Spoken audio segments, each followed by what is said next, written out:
Hello students, welcome to Edumantra. আমি তোমাদের Chinmoy sir. চলছিল মেন স্পেশাল ডক্ট্রিনের ক্লাস। অলরেডি আমি দুটো ক্লাস তোমাদেরকে দিয়ে দিয়েছি পাট করে। সবকটা ক্লাস তোমরা দেখে দিও। মেন্সের আগে তোমাদের জন্য কিন্তু খুব হেল্পফুল হবে, এগুলো পরীক্ষায় আসে। এছাড়া তোমরা যারা ইউপিএসসি জন্য প্রিপারেশন নিচ্ছ, সিডিএস এনডিএ রিলেটেড তোমরা যারা প্রিপারেশন নিচ্ছ, তাদের জন্য কিন্তু এই ক্লাসটা একদমই কার্যকরী। ঠিক আছে, তো চলো শুরু করি। আগের দিন আমি কতদূর দেখেছিলাম দেখো। আগের দিন আমরা করিয়েছিলাম ডক্ট্রিন অফ প্রসপেক্টিভ ওভাররুলিং থেকে শুরু করে up to doctrine of basic structure পর্যন্ত আমি তোমাদের করিয়ে দিয়েছিলাম। তো রিমেনিং এই 4টে ডক্ট্রিন বাকি আছে, যেটা আমি করিয়ে দেবো, এবং প্যারালালি এখান থেকে প্রিভিয়াস ইয়ারে যা কোশ্চেন এসেছে সেগুলো আমি তোমাদেরকে সলভ করিয়ে দেবো। ক্লাসটা আশা করি খুব একটা বেশি বড় হবে না। যাওয়ার আগে দু একটা কথা তোমাদেরকে বলে নিই। মিসলেনিয়াসের আমাদের মক চলছে 299 10খানা ফুল লেন্থ মক চলছে, সেগুলো তোমরা চাইলে কেউ দিতে পারো। এবং WBCS এর মেন্সে 3টে ফুল লেন্থ মক আছে 299 তো অলরেডি চলছে। এই আগস্ট মাসের 3-4 তারিখ পর্যন্ত থাকবে। এর মধ্যে তোমরা কেউ নিতে চাইলে নিয়ে নিও, আদারওয়াইজ তারপরে আমরা ওই উইন্ডোটা ভাবছি ক্লোজ করে দেবো। ঠিক আছে। প্লাস 2024 প্রিলিমস এবং মেন্সের জন্য আমাদের নতুন ব্যাচে অ্যাডমিশন চলছে। তোমরা চাইলে কেউ সেখানে জয়েন করতে পারো। সেকেন্ড উইক অফ অগাস্ট থেকে আমাদের ক্লাস শুরু হয়ে যাবে। এবং আমরা একটা নতুন ইনিশিয়েটিভ নিয়েছি, সেটা হচ্ছে রিস্টার্ট ব্যাচের একটা কনসেপ্ট আমরা নিয়েছি। হোয়াট ইজ রিস্টার্ট ব্যাচ একটুখানি বলে নিই।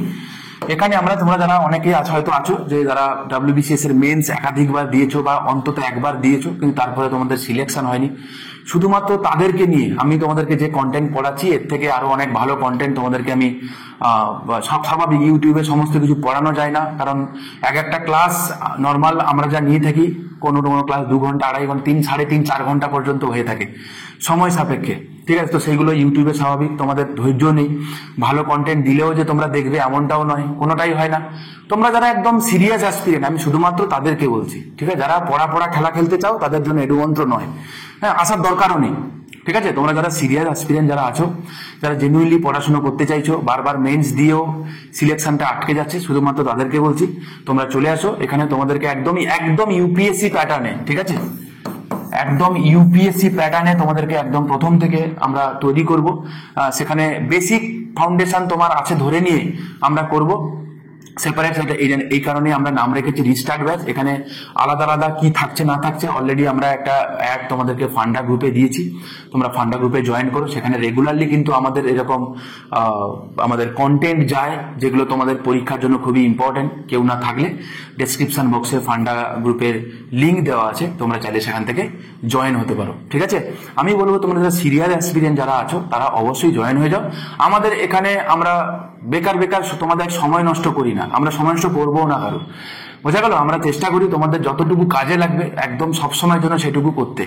অলওয়েজ তোমাদের পাশে ছিলাম, এখনো পর্যন্ত আমরা আছি, অসুবিধা নেই। তো রিস্টার্ট ব্যাচে তোমরা কেউ জয়েন করতে চাইলে জয়েন হতে পারো। এবং আশা করি তোমরা বুঝতে পারবে ডিফারেন্সটা কি। খুবই অ্যাফোর্ডেবল, খুবই সামান্য মান্থলি ফিজে আমরা রেখেছি, খুবই সামান্য। আমরা যা তোমাকে কন্টেন্ট দেবো সেই তুলনায় আমরা যা মান্থলি ফিজ নিই নেগলিজিবল। 1 মাস ক্লাস করে দেখো, আমার কথাটা যদি ভুল প্রমাণ হয় আমাকে তুমি বলো। ঠিক আছে, এছাড়া নর্মাল ফাউন্ডেশন ব্যাচ, WBCS এর ফাউন্ডেশন ব্যাচ যারা 2024 মেন্স দেবে, তাদের জন্য আলাদা অ্যাডমিশন আমাদের চলছে। ঠিক আছে, তো চলো আজকে আমাদের নেক্সট যে ডক্ট্রিনটা, যেটা দিয়ে আমি শুরু করবো, আগের দিন তোমাদেরকে বলেছিলাম, এটা ডক্ট্রিন অফ ল্যাচেস। আচ্ছা দেখো, ডক্ট্রিন অফ ল্যাচেস বলতে বোঝায়, ল্যাচেস মানে কি, যাকে ল্যাটিন ওয়ার্ড, তার মানে কেউ দেরি করে গেছে। ধরো কোনো একটা পার্টিকুলার বিষয়ে দুজনের মধ্যে গন্ডগোল হয়েছে, বোঝা গেল, দুজনের মধ্যে গন্ডগোল হয়েছে। এখানে একজন ব্যক্তি সে পুষে রেখেছে, ঠিক আছে যাবো তো যাবো, কি হবে, আজ না হয় কাল যাবো, এই করে সে ডিলে করছে। অন্য একজন ব্যক্তি সে তার আগে পৌঁছে গেছে, বোঝা, বিচার পাওয়ার জন্য সে তার আগে পৌঁছে গেছে। তাহলে এখানে অ্যাকর্ডিং টু ডক্ট্রিন অফ ল্যাচেস, যে আগে গেছে বিচার চাইতে, হ্যাঁ ঠিক আছে, জুডিশিয়ারি তাকে প্রেফারেন্স দেবে, যে পরে গেছে সে নয়। তাহলে এখানে যারা কিনা অ্যাওয়্যার, নিজের রাইট সম্পর্কে যারা অ্যাওয়্যার, তো তাদেরকে এখানে প্রিভিলেজ দেওয়া হয়। কি বলা হয়েছে, the doctrine of laches is a legal principle that highlights timely action when claiming rights. Okay, ঠিকঠাক, মানে তোমার যদি মনে করে তোমার রাইট ভায়োলেট হয়েছে, তুমি তাড়াতাড়ি যাবে, as soon as possible, delay করো না। ডিলে করলে তুমি তাহলে এটা আর পাবে না। If an individual waits too long to make a legal claim and harms the other party, he or she may not be allowed to pursue the claim. বোঝা গেল, সিম্পল জিনিস। তোমাদের আশা করি ওয়েলকামের এই ডায়লগের কথা মনে আছে, কौन पहले आया था, তো পরেশ রাওয়াল কি সবসে পহলে मैं आया था। ঠিক আছে, যে আগে, তো আগে যেহেতু পরেশ রাওয়াল এসেছিল, তো পরেশ রাওয়াল তখন রাইটটা পেয়ে যাবে। ঠিক আছে, তো মাথায় রাখো, in simple terms it means that if you wait too long to enforce your rights, you may lose your opportunity. বাস, এটা হচ্ছে মেইন কথা। এটা হচ্ছে মেইন কথা। ওকে, চলো নেক্সট, চলো কি বলে দেখি ডক্ট্রিন অফ ওয়েভার। আচ্ছা, ডক্ট্রিন অফ ওয়েভারের এটা একটা বলা হয় যে ধরো কোনো একজন ব্যক্তি চাইছে সে তার যা রাইট আছে না, সে রাইট গুলো সে নেবে না, এনজয় করবে না। একজন ব্যক্তি বলছে আমি মরে যেতে চাই, ঠিক আছে, আমি মরে যেতে চাই, বা আমার যে রাইট গুলো সংবিধান আমার লাগবে না, আমার প্রয়োজন, আমি আমার মতো করে থাকবো, আমার কোনো রাইট এনজয় করতে আমি চাই না, আমি নেব না। তাহলে একজন ব্যক্তি চাইলে কি সেই কাজটি করতে পারে কি পারে না? অবশ্যই পারে না, অবশ্যই পারে না। কেন পারে না? দেখো, এটা মাথায় রাখো, কেন পারে না। Basheshar Nath versus the commission of income tax একটা কেস হয়েছিল, ফেমাস জাজমেন্ট। সেখানে সুপ্রিম কোর্ট বলেছিল যে ফান্ডামেন্টাল রাইট যেগুলো আছে না, মৌলিক অধিকার একজন ব্যক্তির, সেইগুলোকে কোনোভাবে কি করা যাবে না, ওয়েভ অফ করা যাবে না। একজন ব্যক্তি সেটাকে ছেটে ফেলতে পারে না। বোঝা গেল? আচ্ছা, তাহলে কি বলছে, আ person intentionally gives up his right or privilege or chooses not to exercise his right or privilege which are conferred on him by the state। যদি এরকম যদি হয় তো সেটাকে মানে যদি কেউ করবে বলে তো সে করতে পারবে না, because of doctrine of waiver. কারণ বেসিক কিছু রাইটস আছে যেটা একজন ব্যক্তিকে নিতেই হবে বাই ডিফল্ট। তুমি জন্মেছো, তোমাকে সেই রাইটগুলো নিতেই হবে। এটাকে বলা হয় কি, ডক্ট্রিন অফ ওয়েভার। ঠিক আছে? It is the intentional or voluntary relinquishment of a known right। ঠিক আছে? এটা তো একজন ব্যক্তিকে কিছু বেসিক রাইট যেগুলো আছে সেগুলোকে নিতেই হবে, সেগুলোকে ছেড়ে দেওয়া যাবে না। ঠিক আছে? এটাকেই বলা হচ্ছে কি, doctrine of waiver. Doctrine of promissory estoppel. একটা গান আছে না, জো বাদা কিয়া ও নিভানা পড়েগা। ঠিক আছে? যা তুমি প্রমিস করেছো সেই প্রমিসটা তোমাকে রাখতে হবে। এটাই বেসিক্যালি কি, doctrine of promissory estoppel. Promissory estoppel is a legal principle that prevent a person from going back on a promise that they made even if the promise was not supported by a contract। বোঝা গেল? যা তুমি promise করেছো সেই promise তোমাকে রাখতেই হবে। এটাকে বলা হচ্ছে কি, ডক্ট্রিন অফ প্রমিজারি এস্টোপেল। তো this doctrine was in news ongoing supreme court rejecting the petition challenging the Delhi high courts verdict on Agnipath scheme. তো রিসেন্ট রিলেটেড কারেন্ট টাটকা আছে, তো এনি ডে পরীক্ষায় জিজ্ঞাসা করতে পারে। হ্যাঁ, আচ্ছা, অগ্নিপথ স্কিম সম্পর্কে আশা করি তোমরা জানো। যদি না কেউ জেনে থাকো আমাকে কমেন্ট করো, কেউ জানলেও কমেন্ট করো, what is Agnipath scheme. Doctrine of res judicata. দেখো, রেস জুডিকাটা বলতে এগুলো সবই ল্যাটিন ওয়ার্ড, জানো তো? এর মানে হচ্ছে the thing has been judged. Okay, যে জিনিসটা অলরেডি বিচার হয়ে গেছে, যে জিনিসটা, সেটাকেই বলা হয় কি, মানে সেটাকেই মানে তার উপরেই আছে ডক্ট্রিন অফ রেস জুডিকাটা। এই ডক্ট্রিনটা বেসিক্যালি কি হয় বলতো, res judicata is a term used for a matter decided and case in which there has been a final judgment that is no longer subject to appeal। মানে final verdict দিয়ে দিয়েছে। বোঝা গেছে? তো তা সত্ত্বেও কি এই বেসিক্যালি কি হয়, তোমাকে পরীক্ষায় কি দেবে, এই ডক্ট্রিন অফ রেস জুডিকাটার মানে কোথায় কোথায় অ্যাপ্লিকেশন আছে সেটা জানতে চাইবে এবং কোথায় করা যায় না সেটা জানতে চাইবে। ওকে, তো বেসিক্যালি কি হয়, এটা অ্যাপ্লাই হয় সিআরপিসি, এছাড়া article 20 clause 2, Indian evidence act section 14। যদিও এগুলোর নাম কিন্তু বদলে গেছে, তোমরা আশা করি জানো। আমাদের রিসেন্টলি এগুলো সবকটা নাম বদলে গেছে, নতুন ভাবে লাগু হয়েছে হ্যাঁ এই মাসের 1 তারিখ থেকে। তো আমাকে কমেন্ট করে জানাবে এই তিনটের নাম এখন কি কি হয়েছে। হ্যাঁ, আর্টিকেল 32 জন্য applicable, but except habeas corpus. Habeas কর্পাসের উপর কিন্তু doctrine of res judicata is not applicable. মানে কি, মানে হতে পারে সে থিং হ্যাজ বিন জাজড হতে পারে, কিন্তু যদি এটা হ্যাভিয়াস কর্পাসের মামলা হয় তাহলে কিন্তু পুনরায় আবার কি হতে পারে, ওইটা বিচারের জন্য আবার উঠতে পারে। ঠিক আছে? এই সিম্পল জিনিসগুলো তোমরা মাথায় রেখো, যেগুলো পরীক্ষায় অলরেডি এসে গেছে। চলো আমরা দেখি এখান থেকে কি কি এমসিকিউ এসছে, আমি একটুখানি দেখে নিই তোমাদের, মানে তোমার শেয়ার করে নিই একটুখানি। বলছে, which of the following doctrine means to stand by precedent and not to disturb the settled point of law। দেখো 2022 এর মেন্স এর প্রশ্ন, তো বুঝতেই পারছো আনসার কি হবে, ডক্ট্রিন অফ স্টেয়ার ডিসিজ হবে, right. Doctrine of pith and substance আশা করি তোমাদের মনে আছে, আমি পড়িয়ে। ডক্ট্রিন অফ প্রসপেক্টিভ ওভাররুলিং ও মনে আছে। ডক্ট্রিন অফ কালারেবল লেজিসলেশন, সব কটা আমি তোমাদের কিন্তু পড়িয়ে দিয়েছি। দেখো নেক্সট বলছে কি না, judicial review function of the supreme court means the power to কি। দেখো 2022 এর মেন্সে এসে, 2016 মেন্সে দুবার এসে examine the constitutional validity of a law. Next আছে, যদি তোমাকে জিজ্ঞাসা করতো দ্য টার্ম জুডিশিয়াল রিভিউ কোথায় মেনশন করা আছে, তুমি বলবে এটা কোথাও মেনশন করা নেই। জুডিশিয়াল রিভিউ টার্মটা সংবিধানে কোথাও মেনশন করা নেই। নেক্সট আছে, the doctrine of prospective overruling was first evolved by Justice Subba Rao in, দেখো পড়িয়েছিলাম কিনা বলো, পড়িয়েছিলাম কিনা? আমি একটু আগে তোমাদেরকে পড়িয়েছিলাম দ্য ডক্ট্রিন অফ প্রসপেক্টিভ ওভাররুলিং।